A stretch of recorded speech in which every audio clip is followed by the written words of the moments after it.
Hi and welcome to Healthy Life Hacks. I'm Jefferies, the present day wise woman, a realistic naturopath coming to you from the surfing beaches of Australia. This podcast is for those of you who are wanting to really rock your life and health and live from a place of prevention. Let's get into today's episode.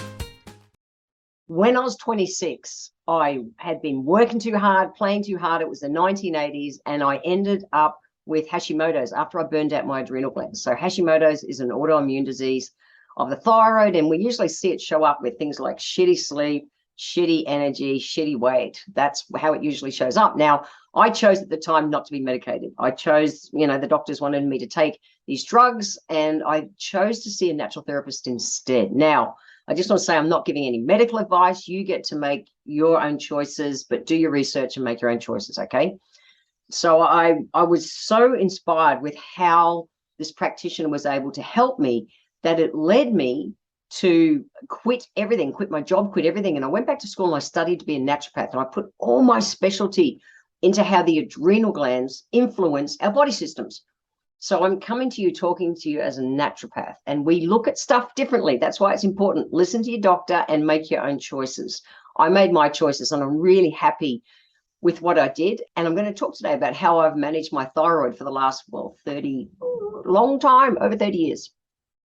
So as a naturopath, we look behind. We don't just go, oh, this is what's not working, so let's just treat that. We go the step behind. And in Chinese medicine, we say that, thyroid and adrenal glands work together, the same as reproductive system and adrenals work together. So if a woman comes to me with crappy periods, I don't just give her something for the crappy periods. I go the step behind. I see what the adrenal glands are doing, what the stress levels have been like that could be influencing that reproductive system. So the same with thyroid. So what I studied and what I learned was that it wasn't just a case of me, taking a desiccated, animal's, thyroid or something like this to be able to manage mine. I wasn't interested in those kind of things, or a synthetic kind of drug. I chose to work the way, a naturopath helped me, which was very much on looking at the body as a whole, and to absolutely, look long-term, not a short-term. Hey, let's just fix this. I wanted to get my body back in balance so that my thyroid would naturally start playing the game. And that's what I've done. So here we go. I want to get into this. How do we manage our thyroid? For me, I managed my Hashimoto's and thyroid by working with adaptogen herbs, which I bang on about all the time because it's so relevant in my life and so relevant for so many people, because people do stress, worry, overwork and everything too much. And it shows up with different, physical symptoms. But they also, I'm big on having iodine-rich foods in my diet and my lifestyle. So let's see. If we really wanted to think of the core basics to support our thyroid and our adrenal glands which sit behind it, if I thought of the number one thing we need to do is we have to get enough sleep. Now, I'm not going to tell you the whole sleep story on this today, but you can go back to episode 1 of my podcasts and have a listen, because I just do everything about sleep and burnout in that episode. Go back and listen to episode 1. But bottom line, our adrenal glands need between 7 and 9 hours good sleep a night to recharge our adrenals. If we want to help our thyroid, we have to sleep well by having our adrenal glands feel supported. That's sleep. So we also need to avoid stimulants. Now, if someone is having 4 coffees a day for them to be able to deal with the stress of life, me saying don't have any coffee is going to bloody stress them out. That doesn't achieve anything. So I'll say reduce or eliminate the stimulants that are taxing the adrenal glands. Remember, the adrenal glands sit behind the thyroid, and just coping by having more stimulants is not going to help your body. We need to support our adrenal glands. The adrenal glands are little glands that sit on the top of our kidneys. It's where we produce our stress hormones. And like I say, in Chinese medicine, we say they are the core of your being. They tell everything what to do. They tell your reproductive system what to do. They tell our thyroid what to do. We want to look after them. And adaptogens are a class of herbs that we use that help our body adapt to the stresses of life. So they are the most essential herbs in the world for me. I have taken adaptogen herbs for 30 years, not necessarily for treating anything, but to come from a place of prevention. I don't wait to have my body go, I'm stressed. I support my body in advance, and I do that with adaptogen herbs. So I'll put a link in the show note to check out the tonics that I take. I've got a couple of different adaptogens that I use. I'll put a link in the show notes. We also need to move our body. Moving our body is a really important way to channel stress. And so helping our thyroid, helping our adrenals, we still need to move our body. But this is when you don't go flogging yourself. You don't go and do, a 10K run. You don't go and flog yourself in big gym exercise.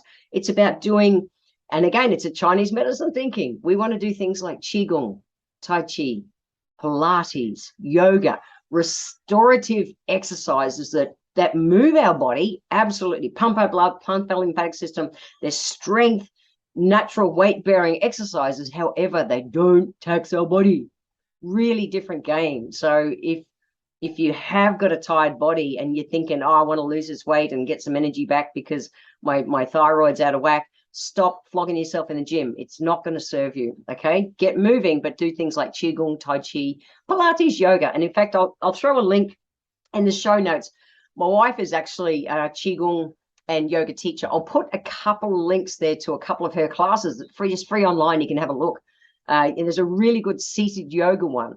There's some really cool things there. And I'll actually put a link to one of her guided meditations, which will help relax you as well. Okay. So go to the show notes at www.healthylifehacks.com.au to be able to check that out. I'll put the link in with this anyway. We also need to hydrate our body properly. So I've done plenty of episodes of podcasts on water, but water counts as water, herb tea counts as water. So we need about 33 ml per kilo per day. And really most people are needing about 3 liters of water a day. And they go, I can't drink 3 liters of water a day, Jen. You can. It's just a glass an hour. It's actually not a lot, but we're so out of the habit of doing it. So that's that. They're the core basics we want to look at. So I want to talk a little bit about nutrition as well, because there is a few, just a little, not even a handful, but a class of foods on this planet that I have regularly in my diet because I know they support my thyroid. So, well, I'm talking about iodine-rich foods. And you could say, well, I have iodized salt, Jen. Well, I don't like iodized salt, guys. I'd rather have it straight from nature the way it is from a food source. So the first one, these are all seaweeds. And you go, oh, seaweed, Jen, seaweed. No, it's not like that. They're all good. The first one is agar-agar. Now, agar-agar is a clear, flavorless, comes as a powder in a packet. It's the easiest way to get it. And I put about a teaspoon into, a cup of herb tea. And you don't taste it, but as you're drinking your cup of tea, drink the cup of tea. If you drink it too slow, it's going to start to set like gelatin. It will start to get thicker.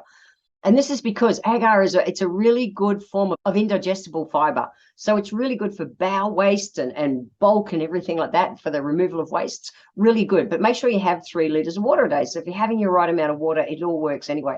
But agar is great. It's also, it helps to lower the GI of a meal. So really good. If you've got blood sugar issues, this is just a great food source, but you can have it in a drink, or you can add it to foods that you want to have a little bit of thickening with. It helps to dissolve cholesterol by calming the liver and absorbing bile. It really does. Seriously, that the Eastern eating is just so different to us, our Western world. But it's also important in weight loss, if you're wanting it for that, to help mobilize energy as stored fat. And it helps it to release it into the bloodstream. So a lot of people who have low thyroid conditions, weight gain is a problem with them. So that's a side benefit. So a teaspoon a day. And it's also, I'm veggie, but it's a vegan source of collagen, which is great for joints. So I also like it just for, wear and tear on knees and fingers and just joints and things. So that's one. The next one is nori sheet, another kind of seaweed. So this is the one that's used in sushi. That black looking kind of paper thin, dryish, seaweed that you find wrapped around sushi. Sushi's good for you. When I go to Korea and I go to the supermarkets, the Asian supermarkets here in Australia, and I can buy little packets of those seaweed sheets. And in Korea, it's a real thing. They'll have them as a snack, or you can crumble them up and put them on your. There's a lot of birds around today. You might be able to hear the big birds, making their sounds in the background. But the nori is a great one that you can just kind of crumble it all up, and it gives a great texture and a saltiness to a salad or something like that. So 10-gram serving of dried nori sheets, okay, the ones that are used in sushi, contains about 232 micrograms of iodine. That's more than 1.5 times of the daily required amount. Like, it's so easy by eating sushi to be able to get enough iodine. Yes, and iodine is needed for the thyroid to work properly. Another one that I really like is, and I just had some on my lunch today, is wakame, the seaweed salad from Japan. If you go to a Japanese restaurant, they have the most beautifully vibrant green salad with sesame seeds and things in it. It's a pickled seaweed. Excellent, excellent, excellent. So it helps to lower cholesterol, decrease blood pressure. It helps with weight loss and reduces blood sugars as well. Again, all the seaweeds play the same kind of game. And it's a really nice source of iodine, about 42 micrograms, which is about 28% of the recommended daily intake. So your wakame, which is your Japanese seaweed salad, has a bit less than the dried sushi sheets. But imagine a few days a week, well and truly a few days a week, you're getting some seaweed in your diet. It tastes great, and it's an easy addition. Go to your local Asian supermarkets, Asian grocers, and you'll be able to find those kind of things there. So the healthy life hack is pretty simple. Look into what maybe you're doing with your diet. And if you have some kind of low thyroid issue, maybe you want to bring some seaweeds into your weekly diet to stay on top of your intake diet. But we all actually need iodine, which is why it's added to salts in the marketplace. So seaweed is just a great food to bring in as part of your regular routine in life. And I'm also a huge fan of adaptogen tonics. Like I said earlier, I've been taking adaptogens for more than 3 decades, not necessarily for treating, but absolutely also for prevention. Why wait to get sick?